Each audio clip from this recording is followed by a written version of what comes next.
Well, we're back with our little seahorse for the summer reading program, Oceans of Possibilities.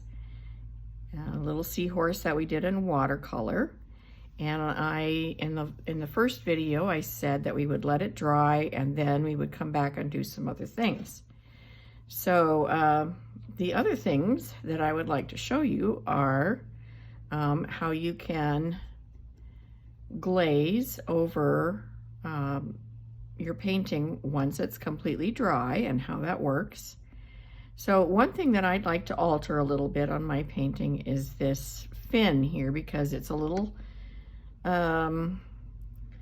compared to the rest of the painting, it's a little too defined for me. So I'm going to just, with water, I'm just going to clean water. I'm just going to lay on, without doing too much brush work, I'm just kind of patting the water on to the fin area.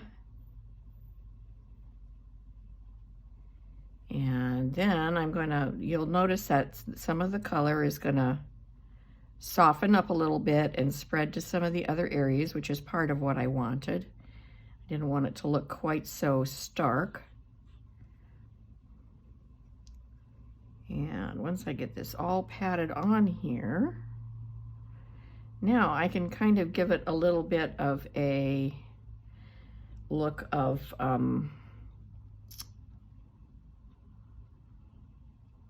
little bit more mixed color like the rest of the painting is. So I'm going to go into my permanent rose and I'm going to dab that into the area by the shadow here and just let that kind of seep up in there.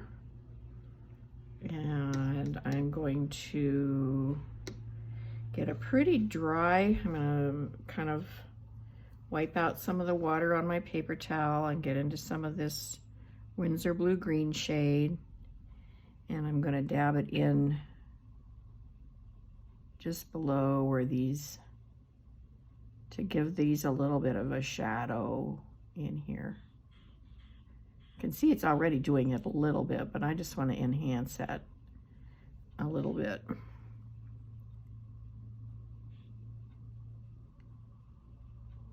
And you see how that's kind of changing it a little bit. It's giving it kind of the same appearance as the rest of the painting, in that it's wet into wet and the colors are blending and it's not so stark. The other thing you can do when your painting is completely dry is you can look at your painting and say, which parts would I like to change a little bit and how can I do that? So here's a way you can do that. I'm looking at these two squares, or shapes I should say, right here. They look very similar, and that's because they both used the same color scheme. So this one was red with yellow added, and this one was yellow with red added. And this one looks a little too red for my taste. I would like it to be more yellow, so it looks like it's in the yellow line up here. So what I'm going to do is I'm taking some tape, and this is artist tape, but you can use painter's tape or anything like that. Just tear off little pieces. I've got some already torn here, and I'm going to tape on the outside of that shape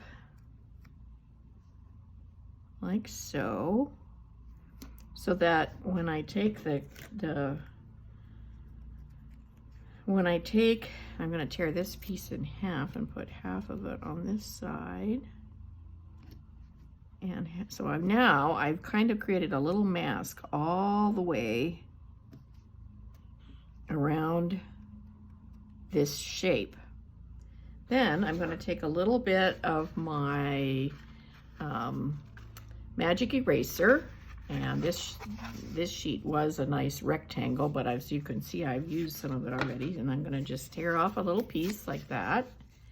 I'm going to get it in my water like so, and then I'm going to squeeze out the excess. I should not leave my paintbrush in the water like that. That's not a good practice.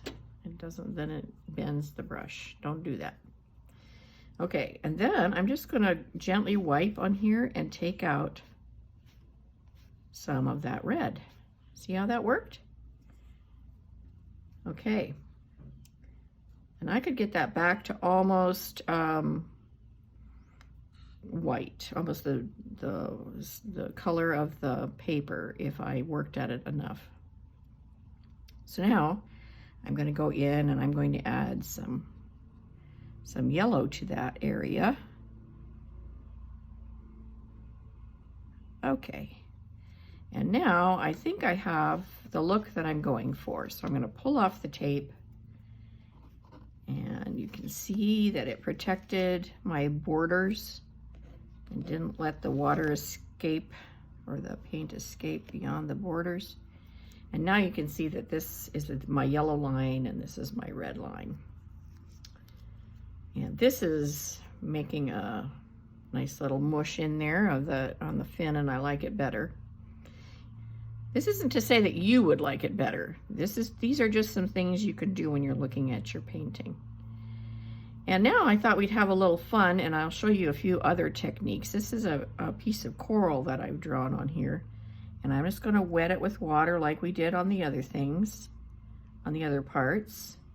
And you can draw it however you want, or you don't have to even put it in your picture, but you'll notice how my coral, by the way, I drew it with this pencil. This is the kind of pencil I like. It's a mechanical pencil, and it has a nice eraser that doesn't leave a red smudge like the #2 pencils erasers sometimes do. Has a nice white plastic that doesn't leave any pencil gunk on your paper. So now I'm just painting this in plain water and making it pretty juicy. Using lots of water, as you can see, because I want the paint to flow in here when I put it in. And then we're going to do a fun technique.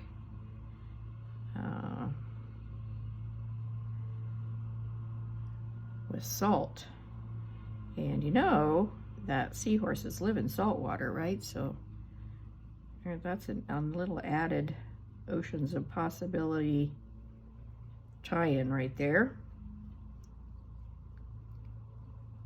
In designing where I wanted my coral to go, you see how I kind of followed the line of the seahorse. Some design choices that I made there on how I wanted my coral to go. And I think we're going to make the coral kind of a coral color. So I'm going to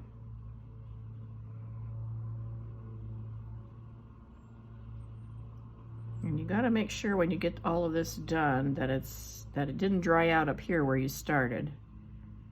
So I'm going to look at it in the light, tilt my head and look at it, and then make sure it's all wet enough, and see whether I missed any areas. All right, I'm going to start with red, and I'm kind of going to put it along the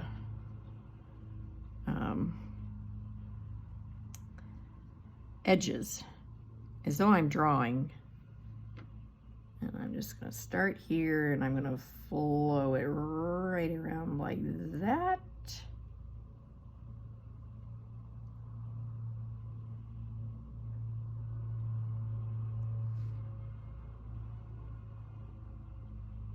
There's no exact way to do this.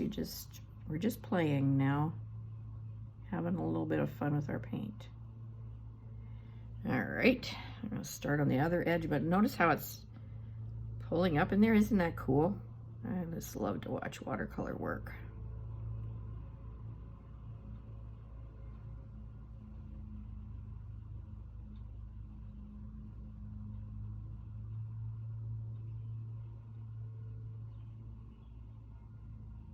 Okay, we're just about to the bottom here.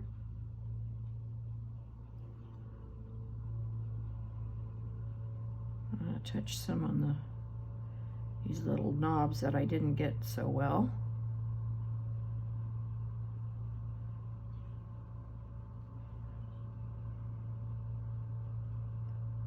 Okay, but you notice we're not doing a whole lot of brush work. We're just letting the water kind of move the paint.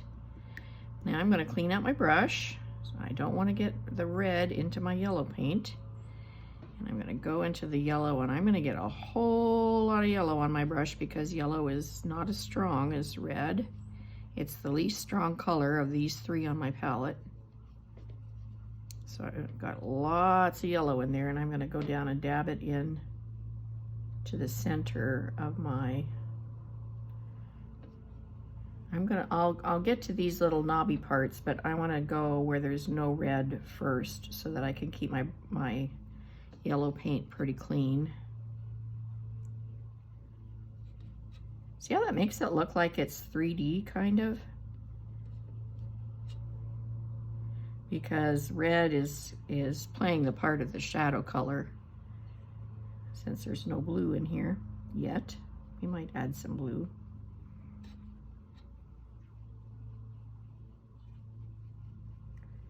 Okay, now that I've got it kind of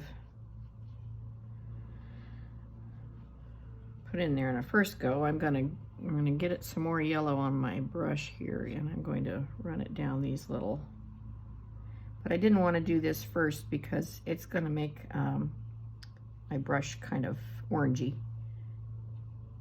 And see how I'm pulling it this way, not this way, as I want to keep the bright yellow in the center here. All right.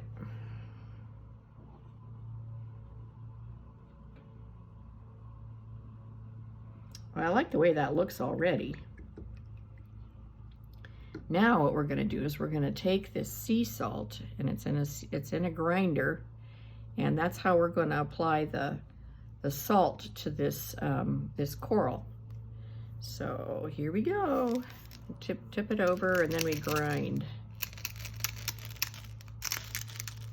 And it's going to make this coral look like it has little spots in it, kind of like coral does. And you notice how the salt is kind of gathering up those colors and making it more intense. And it's also, I should have thought of this, it's also getting into these things. I'm going to move these not in the middle of my fin. I'm not going to move them outside because then that color would go there, but I'm going to move them just to the edges so that there, that'll be okay. Now we want to let this dry completely before we take it off, so that means we have to wait a while, and when it has salt on it like that, it actually takes quite a bit longer to dry. So you might have to just go, you know, do something else for the rest of the day, and then later on you can come back and you can kind of scratch it off with your fingernails. But another fun thing to do is to kind of put little things right on, I'm using blue here, right on the salt crystals, and create little, I'm going to do it just in the ones that are on the edges.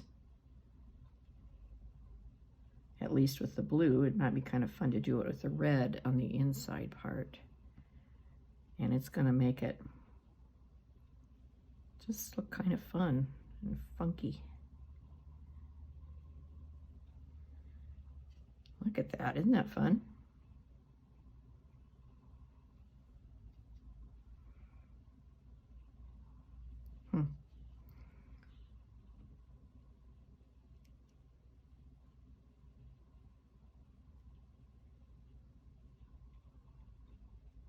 Notice I'm just dabbing it on, because if I get too overworked about this here, I'm gonna mess it up, and you know, it's gonna turn into a muddy mess. So I'm just letting the paint do its thing, letting the water work its magic, and I'm just dropping the paint in. I'm not doing too much else, just dropping it in. Dab, dab, dab. A little dab will do ya.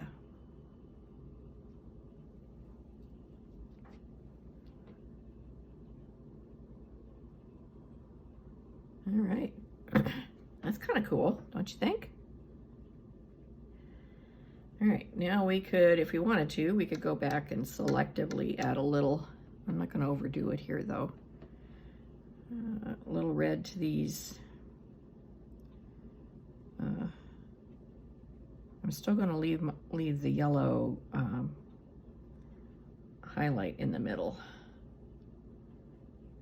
That's where my light source is.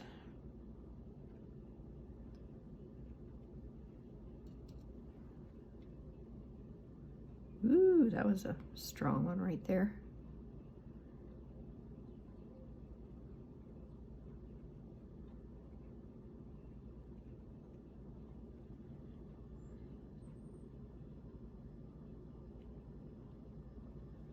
Okay, that looks pretty fun.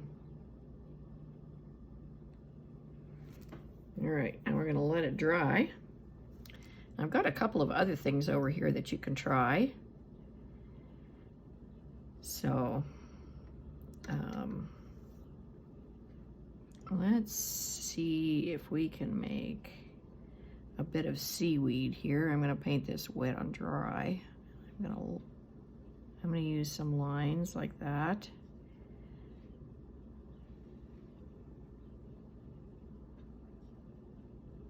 And again, you notice how I drew these, this bit of seaweed here to look, to follow the shape of the seahorse. I made that design decision that I wanted to accent the outline of the seahorse.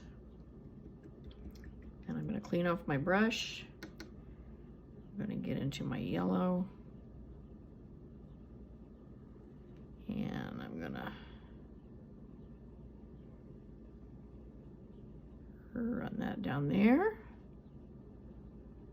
And run this one down here. And you see how it's wet enough that it makes it look green and like a piece of seaweed, but still keeps that line effect in there because it dries more quickly when you do it wet onto dry. So here's another fun thing you can do. I made a few little bubbles here. We're just going to outline the bubbles, and we're going to try and get just a little bit of paint. We're going to see how I'm rolling my brush to get the paint to go right to the tip of my paintbrush. All right, I'm going to move this water so that I can get in here and do this. I'm going to just outline with as thin a line as I can.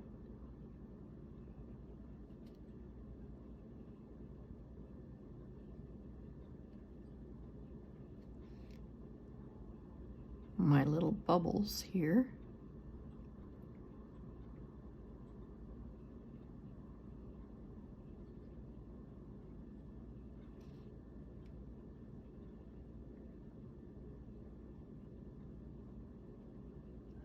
There we go.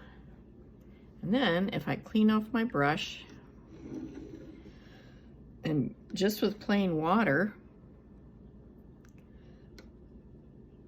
if I start in the middle here and dab that in, and I'm going to leave a little bit of a highlight right there by not painting it. I don't know if you'll be able to see that. You'll be able to see it when I get it done, but so I'm starting in the middle and working my way to the outside, and then I'm going to push it into that blue paint.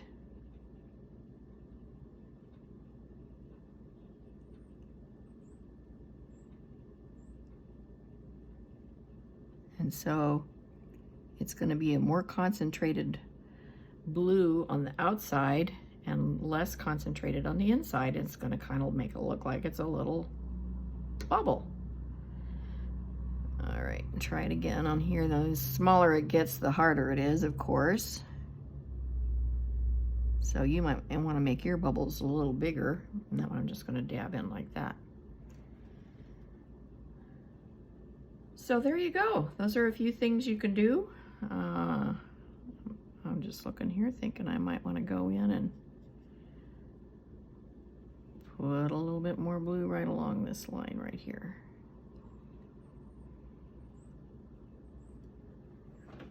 There. I'm going to blow off some of the salt.